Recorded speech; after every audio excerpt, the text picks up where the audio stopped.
काय काळजी करू नका, तुम्हाला 100% नुकसानाचं आपण भरपाई करून द्यायला लावणार आहोत. तुम्हाला अन्नधान्याचं जे नुकसान झालंय ते अन्नधान्याचं नुकसान पण तुम्हाला करून देणार. तहसीलदार साहेब बोलले की जे नुकसान झालं त्यांना आपण 10,000 रुपये प्रत्येकाच्या खात्याला आपण देणार आहोत. सोमवारी ते खात्यात तुमच्या पडणार आहे. ते नुकसान झालं, पिकाचं नुकसान झालं, घरपडीचं झालं, चारा तुमचं जे ऐकून घ्या. संपूर्ण नांदेड जिल्ह्यामध्ये ओला दुष्काळ झालेला आहे. संपूर्ण नांदेड म्हणजे मी आज गाडी पण येत नव्हती सिडजी. आज गाडी यायला तकलीफ होती तरी पण मी क्रॉस करून आलो कसं म्हणजे अशी परिस्थिती सगळीकडे आहे, नांदेड जिल्ह्यात आहे. तरी पण मी म्हणतो की जे नुकसान झालं ते म्हणजे न भरून काढण्यासारखं आहे. अनेक वर्ष आपण मागे गेल्यासारखं झालेलं आहे. जमिनीचं झालंय, घराचं झालंय, पिकाचं झालंय. त्यामुळे आम्ही तुमच्या दुःखामध्ये सहभागी आहोत. आपण निसर्गापुढे कोणी चालवू शकत नाही, पण शासन तुमच्यासाठी तत्पर आहे. आता स्वतः पालकमंत्री महोदय 10 मिनिटं तिकडे येणार आहे. 10 मिनिटं थोडं 10 मिनिटं थांबा. आपण त्यांच्या पुढे घरानं मांडू. जास्तीत जास्त मदत आपण कशी मिळवून देता येईल यासाठी आम्ही हात जोडतो शासनाकडे. काळजी करू नका. एक मिनिट मी स्वतः जोडतो. तुमच्या वतीनं मी स्वतः शासनाकडे हात जोडतो की तुम्हाला जास्तीत जास्त मदत मिळाली पाहिजे.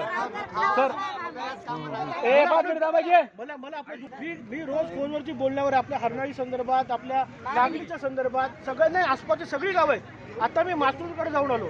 आता मी थोडं नागणी जाणार आहे, हरणाळी जाणार आहे.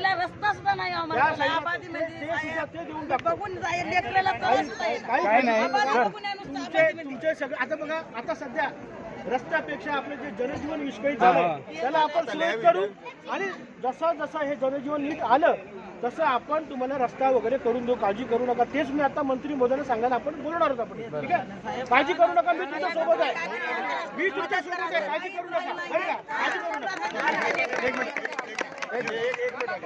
गेल्या वर्षी इन्शुरन्सचे काही लोकांना पैसे भेटले, अजून काही भेटले नाहीत. आणि यावर्षी जर इन्शुरन्सचे पैसे भेटले तर शासनाची तर मदत होईलच, पण इन्शुरन्सची जर मदत देऊ घातला तर ते फार मोठी 100% आपल्याला कापणीच्या प्रयोगावर विमा चालवणं करणं तुम्हाला माहिती आहे. त्या निकषावरती होणार आहे.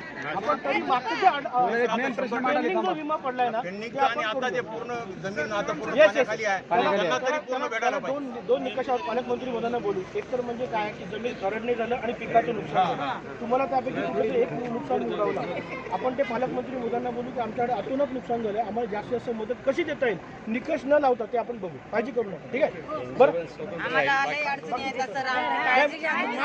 करू नका. मी तुमच्या बरोबर आहे. मी तुमच्या बरोबर आहे. काळजी करू नका.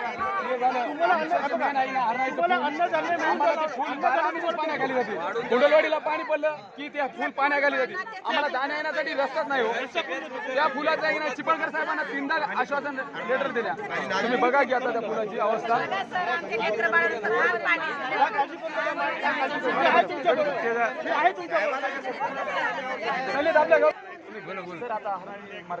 आपल्या